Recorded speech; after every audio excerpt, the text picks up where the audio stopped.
Hola, hola. En este podcast voy a realizar la metarreflexión que se nos pide para el portfolio final de la asignatura de gamificación en el aula.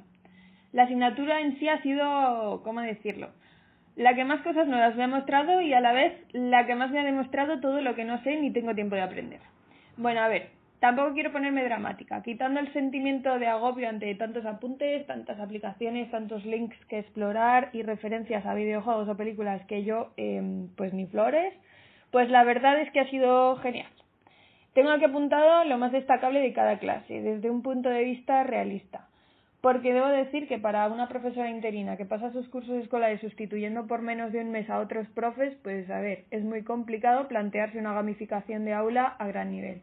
Pero es verdad que también hemos visto herramientas que me han parecido prácticas y factibles. Antes de nada, sí tengo algo que destacar y es todo el proceso de aprendizaje durante esta asignatura y lo más destacable ha sido la evolución de mi capacidad de reflexión en cada juego. Ver los elementos de juego de los que tanto hemos hablado, los roles, las mecánicas y también el análisis al que he sido capaz de llegar del tipo de jugadora que soy. Que no es que sea yo una gamer. A ver, a mí me gustan los videojuegos, pero bueno, no es que me gusten pocos o muchos, sino que intento no jugar porque me vuelve loca lo de entrar en narrativas inmersivas, porque luego no quiero volver a la realidad. Y este es un tema que me habría gustado plantear en clase si hubiera podido estar en presencial, pero no fue así.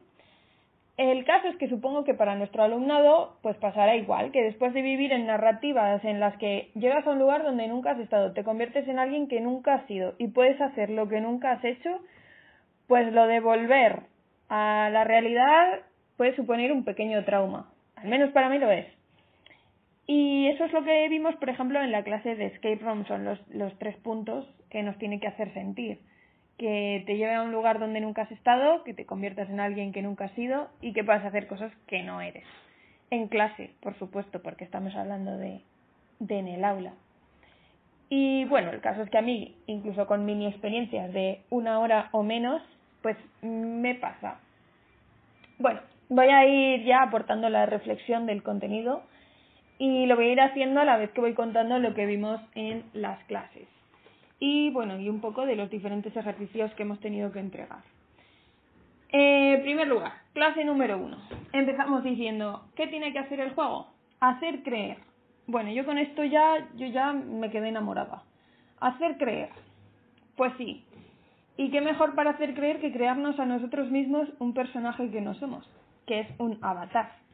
Bueno, yo me creé 2. Uno con Ready Player Me, que es la aplicación que vimos en clase, y otro para hacer los stickers de WhatsApp, que bueno, desde entonces pues uso un montón y me encanta. El caso es que la idea de hacer de mí mismo un ser animado es algo que me parece muy útil para el aula. Es como cuando en el teatro que hay alguien que al hacer otro personaje le hace sacar más de sí mismo que lo hace en la realidad.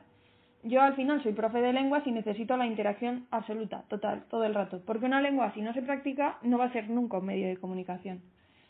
En la segunda clase hablamos de la motivación, que parece algo simple, ¿no? Es un juego, es obvio que va a motivar al alumnado, pues no. Hasta un espectáculo de payasos puede ser aburrido y ridículo para muchas mentes. La cosa es que no todos tenemos los mismos intereses. Como en la clase 13 que vimos un geniali de los tipos de jugadores que existen. Pues veíamos que había diferentes clasificaciones. El caso es que para comprender ese geniali ya mismo hay que ser gamer.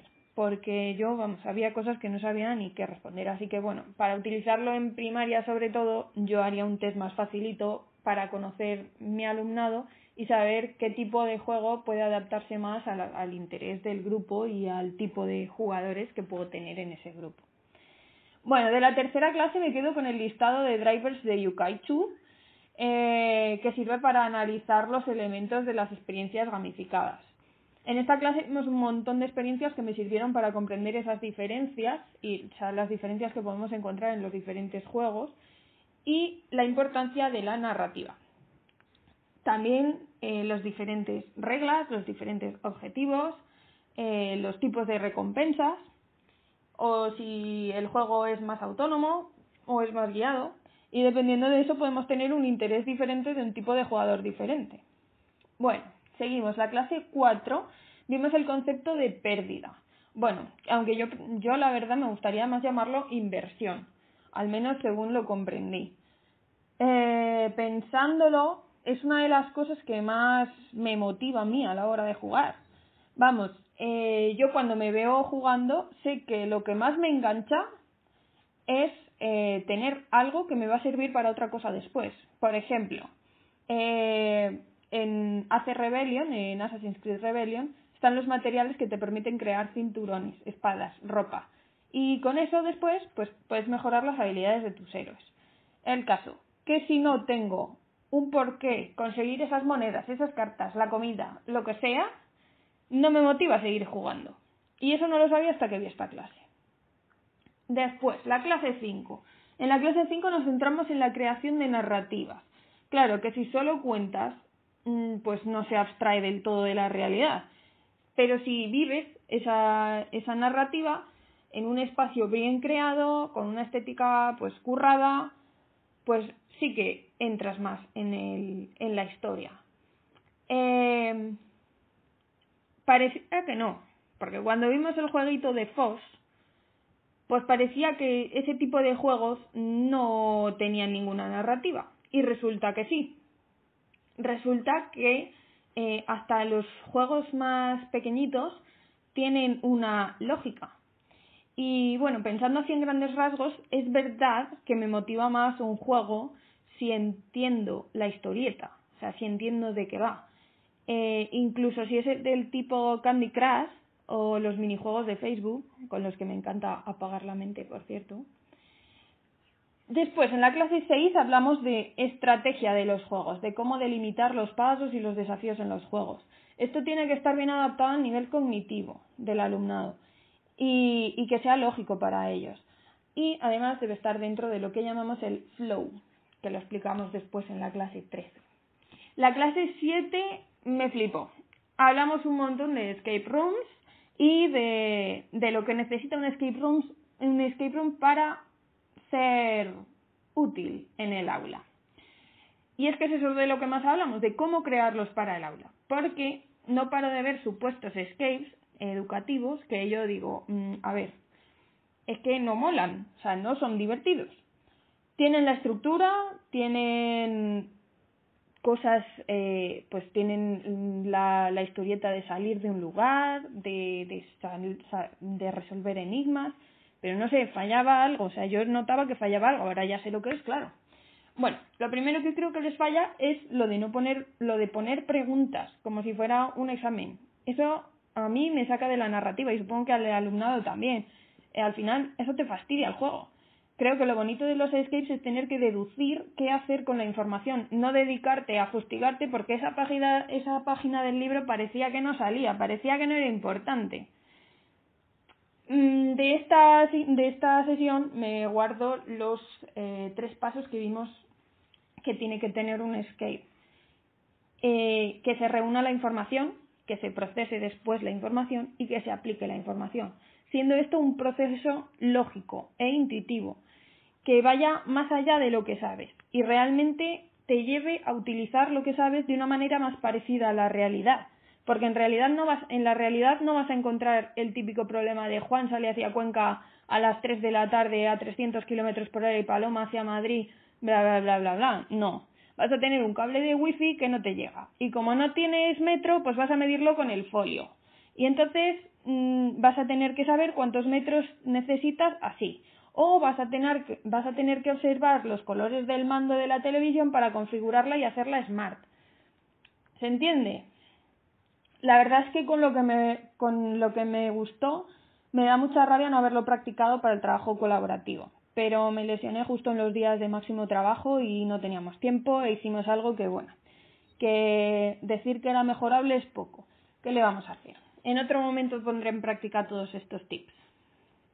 De la 8ª clase, donde vimos plataformas de gestión de aula, me gustó especialmente Fantasy Class, quizás por la estética más ambientada, por los diseños, aunque creo que tardaré mucho en utilizarla en una de mis aulas, en mis clases reales. Sobre Frame, que es lo que vimos en la clase 9, tengo que decir que me ha sorprendido. Durante la clase y las veces que lo habíamos hablado, pues me daba bastante miedo. le tenía mucho respeto a crear, pues, a crear el espacio y finalmente no le he dedicado el tiempo necesario para incluir en él tantos elementos de juego, pero me ha sido muy agradable utilizarlo y ver los vídeos de otras personas de YouTube que hacen cosas muy chulas con él. En realidad creo que me gustaría mucho indagar más en las posibilidades que ofrece, porque me encanta el espíritu explorador del juego y eso de poder moverse por el espacio libremente.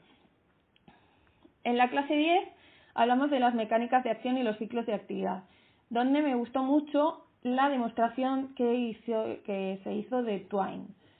Creo que es la herramienta que más me llevo de esta asignatura, así por práctica para mí en el momento exacto en el que me encuentro.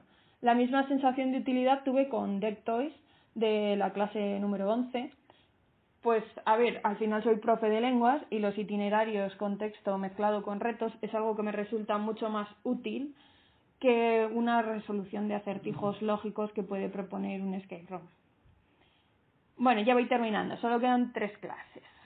En la clase número 13 hablamos de la importancia de que existan los objetos comunes, así como en los escape rooms, en toda experiencia... los objetivos comunes. Como en los escape rooms, en toda experiencia gamificada, en el aula esperamos que se fomente la interacción, la creación de un grupo unido, que se colabore y, por supuesto, que a veces se compita.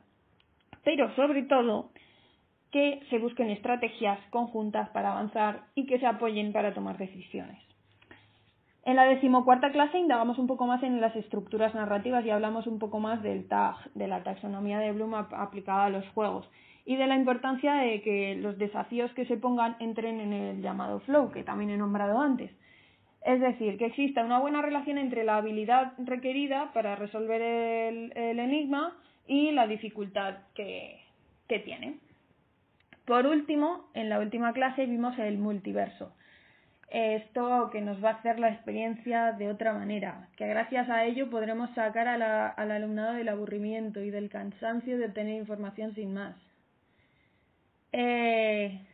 Con esto terminaríamos las clases.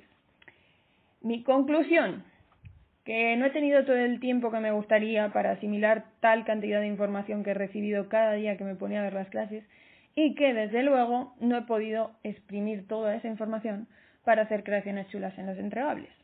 Así que ahora espero que, una vez que entregue el TFM y la memoria de prácticas, aún me den ganas de abrir los apuntes y dedicar tiempo a experimentar y juguetear con todas las herramientas que tengo apuntadas. Porque si algo he aprendido es que la gamificación en el aula lo que más necesita es tiempo.